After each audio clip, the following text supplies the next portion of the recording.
శ్రీశ్రవణం ఛానల్‌కి చిన్నారులందరికీ, శ్రోతలందరికీ కూడాను మరొకసారి స్వాగతం.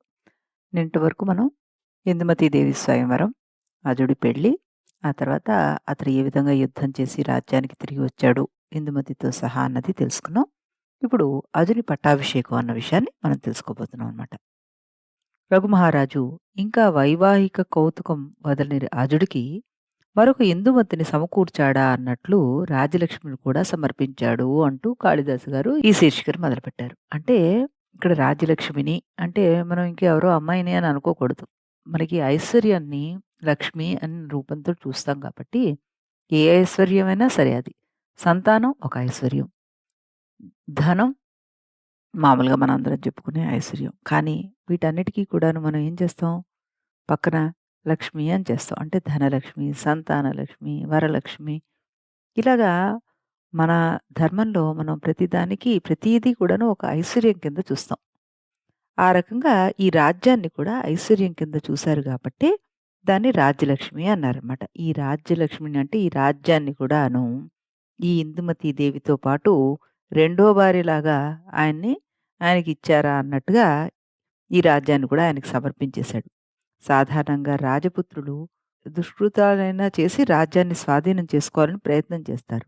కానీ అప్రయత్నంగా లభించిన ఆ రాజ్యాన్ని అదుడు తండ్రి ఆనతి అన్న భావంతోటి స్వీకరించాడే గాని భోగతృష్ణతోటి పరిగ్రహించలేదు. అంటే తండ్రి తనకిచ్చిన ఒక బాధ్యత కింద స్వీకరించాటాయన. నాకు రాజ్యం వచ్చేసింది. నేను ఇంకేమిటి ఎదురులేదు అన్నట్టుగా ఆయన బిహేవ్ చేయలేదు అని చెప్పారిక్కడ. వశిష్ఠ మహర్షి ఈ ఉత్సవాన్ని జరిపించారు. అభిషేకాన్ని జరిపించారట. ఎలాగా? వశిష్ఠ మహర్షి పోసిన జలాలతోటి అగ్నితో పాటు అభిషిక్తం కాబడ్డ భూకాంత విశదమైన ఉచ్ఛ్వాసం ద్వారా, తెల్లటి ఆవిరి ద్వారా తన కృతార్థతను ప్రకటించిందా అన్నట్లుగా అక్కడ వాతావరణం మారిపోయిందిట. అథర్వ వేదాభిజ్ఞుడు వశిష్ఠ మహర్షి అజుడికి అభిషేక సంస్కారం నిర్వర్తించాడు. ఆ తేజో మహిమ వల్ల అరివీరులు అతన్ని తేరిపార చూడలేకపోయారట. బ్రహ్మ క్షత్ర తేజస్సులు కలయిక పవనాగ్నుల కలయిక వంటిదిలాగా అంటే పవనాగ్నులు అంటే గాలి, అగ్ని 2 ఒకదానికొకటి తోడైతే ఎలా ఉంటుంది? అలా అంత తేజస్సు వచ్చేస్తుంట వీళ్ళిద్దరు కలయిక. నూతనంగా పట్టాభిషిక్తుడైన అర్జునుడిని ప్రజలు మళ్ళీ యవ్వనం పొందిన రఘుమహారాజే అన్నట్టుగా భావించారట. తండ్రి నుంచి రాజ్య సంపదను మాత్రమే కాకుండా అతడి గుణగణాలన్నిటినీ పుణికిపుచ్చుకున్నాడు ఈ అజుడు. జనకుని నుండి సంక్రమించిన రాజ్యం అని అజుని నవయవనం, వినయం వల్ల ఇలా ఈ రెండిటి వల్ల ఆ రెండు ఎంతగానో శోభిల్లాయి. తన చెంతకు వచ్చే వందల కొలది నదుల్లో ఏ నదిని సముద్రుడు అవమానించడు గదా! అలాగే అజమహారాజు తన రాజ్యంలో ఎవరిని తిరస్కరించలేదు. అందువల్ల ప్రజల్లో ప్రతివాడు ఆ రాజుకు నేనంటేనే ఇష్టం అని భావిస్తూ ఉండేవాట. అతడి పరిపాలనలో మరీ కఠినంగాను, మరీ మెత్తగాను ప్రవర్తించలేదు. మధ్యమ పద్ధతిని అవలంబించి గాలి చెట్లను పెళ్లగించకుండానే వంచినట్లుగా విరోధులను నిర్మూలించకుండానే లొంగేట్టుగా చేసుకున్నట్ట. సత్వబలంతోటి పుత్రుడు ప్రజల్లో దృఢంగా పాతుకుపోవడం రఘుమహారాజు గమనించాడు. ఇంకా లౌకిక సుఖాలపైన కాక అశాశ్వతమైన స్వర్గ సుఖాలపైన కూడాను ఆయనకి కోరిక లేకుండా పోయింది. దిలీపుని వంశంలోని వారందరూ వార్ధాక్యంలో గుణవంతులైన కుమారులకు రాజ్యం అప్పగించి నియమవంతులై నారచీరలు దాల్చిన మౌనుల మార్గాన్నే అనుసరించేవారు. ఆ రకంగానే రఘుమహారాజు నడవాలని అనుకున్నట్ట. అడవికి వెళ్ళడానికి సిద్ధమవుతున్న తండ్రి పాదాలకు ఉష్ణీషంతోటి ఒప్పారే శిరస్సుతో ప్రణమిల్లాడు అజుడు. తన్ను వదిలి వెళ్ళవద్దని ప్రార్థించట. కంట తడిబెట్టిన కుమారుని కోరికను పుత్రప్రీతి గల తండ్రి కాదనలేకపోయాడు. కాని విడిచిన కుబుసాన్ని పాము తిరిగి ధరించినట్లుగా వదిలిన సిరిని మాత్రం అతడు మళ్ళీ తన దరికి చేరనివ్వలేదట. ఆ మహారాజు సన్యాసం స్వీకరించి నగరానికి వెలుపల నివసించేవాడు.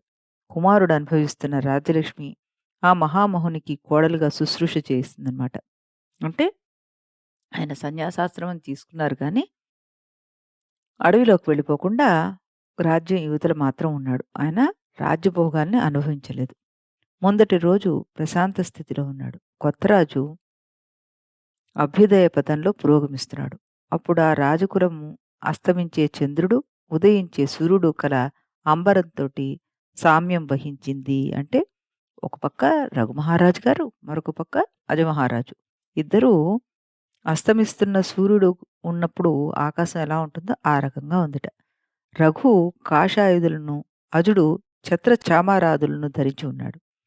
నివర్తకమైన మోక్షధర్మము, ప్రవర్తకమైన అభ్యుదయ ధర్మము. ఇలా తమ తమ అంశాలతోటి అవనీ మండలంలో అవతరించాయా అన్నట్లు ప్రజలు ఇరువురిని చూస్తున్నట్ట. అజుడు ఓటమి లేని పదవిని అధిష్ఠించడానికి మంత్రులతోటి కూడాడు. రఘు మోక్షప్రాప్తికి ఆప్తులైన యోగులతోటి చేరాడు. తరుణ నృపతి ప్రజా పరిరక్షణకై ధర్మశాసనం చేస్తే అంటే వృద్ధరాజు చిత్తైకాగ్రతకై ఏకాంతంలో దర్భాసీనం స్వీకరించాడు. ఒకడు పక్క రాజులను ప్రభుశక్తితోటి స్వాధీనం చేసుకున్నాడు. మరొకడు సమాధి యోగంతోటి శరీరంలోని ప్రాణాది పంచవాయువులను వశపరుచుకున్నాడు. అజుడు శత్రువుల ప్రయత్నాలను ఫలితాలతో సహా బుక్కి చేశాడు. రఘువు జ్ఞానాగ్నితోటి తన కర్మలను భస్మీకరించడానికి ఉద్యుక్తుడయ్యాడు. రాఘవుడు ఫలవంతాలయ్యేట్లుగా ఆలోచించి సంధి మొదలైన షడ్గుణాలను ప్రయోగించాడు. మట్టిని బంగారాన్ని తుల్యంగా భావించే రఘువు సత్వాది త్రిగుణాలను వికారానికి లోను కాకుండా నిగ్రహించాడు. చూసారా, ఇక్కడ కవి హృదయం చూడండి. ఒక పక్కన యువరాజుని వర్ణిస్తున్నాడు. మహారాజు, కొత్తగా మహారాజు అయిన యువరాజు ఏ విధంగా బిహేవ్ చేస్తున్నాడు, రిటైర్మెంట్ అయిన రఘుమహారాజు ఏ విధంగా భగవంతుడికి దగ్గర అవడానికి ప్రయత్నం చేస్తున్నాడు అన్నది రెండింటిని చక్కగా చెప్తూ వస్తున్నాడు. స్థిరబుద్ధి అయిన వృద్ధ భూపతి పరమాత్మ సాక్షాత్కరించే వరకు యోగానుసంధానం వదలలేదు. ఇలా జాగరూకుడై శత్రువులను నరికట్టి అజుడు అభ్యుదయ రూపమైన సిద్ధిని మాత్రం పొందడానికి ప్రయత్నం చేస్తున్నాడు. అప్రమత్తుడై ఇంద్రియాలను నిగ్రహించి రఘువు మోక్షరూపమైన ఫలాన్ని చొరగొన్నాడు. సమదృష్టి సంపన్నుడైన రఘుమహారాజు అజుని కోరిక మేరకు కొన్ని సంవత్సరాలు అక్కడే గడిపాడు. ఆ పైన యోగ సమాధితోటి మాయకతీతుడైన పరమాత్మను చేరుకున్నాడు. తండ్రి దేహత్యాగం చేశాడని విని అజుడు చిరకాలం కన్నీరు కార్చాడు. పరివ్రాజకులతో కూడి తండ్రికి అగ్ని సంస్కారాలన్నీ చేయించి విధిని శ్రద్ధగా చేశాడు.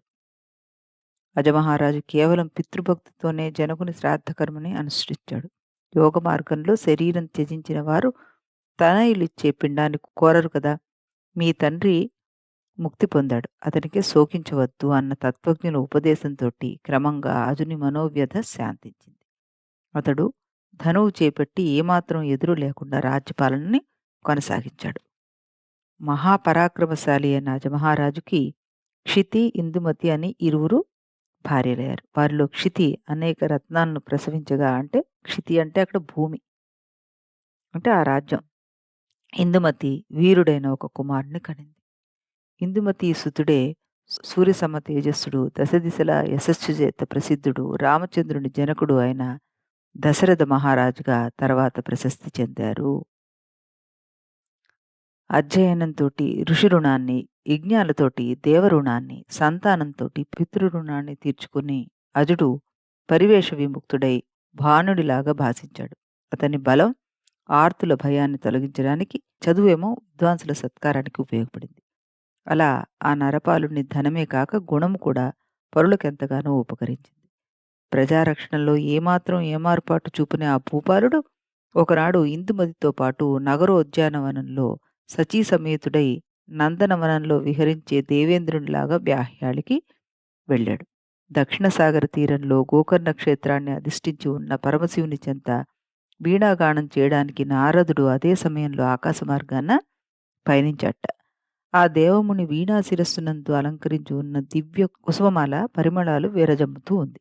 ఆ వాసన మీద అభిలాషతో కాబోలు అమిత వేగంగా వీస్తూ వచ్చిన గాలి ఆ విరిదండను కాస్త అపహరించుకుపోయింది.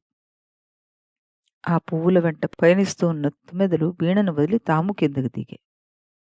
పౌరుని అధిక్షేపానికి గురి అయిన వీణ కాటుకతో కలుషితమైన కన్నీరు కారుస్తోందా అన్నట్లుగా ఆ తుమ్మెదల బారు అగుపించిందిట.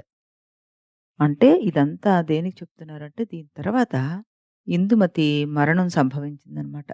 రేపటి శీర్షికలో మనం ఇందుమతీ దేవి యొక్క మృతి గురించి తెలుసుకుందాం. అంతవరకు సెలవు.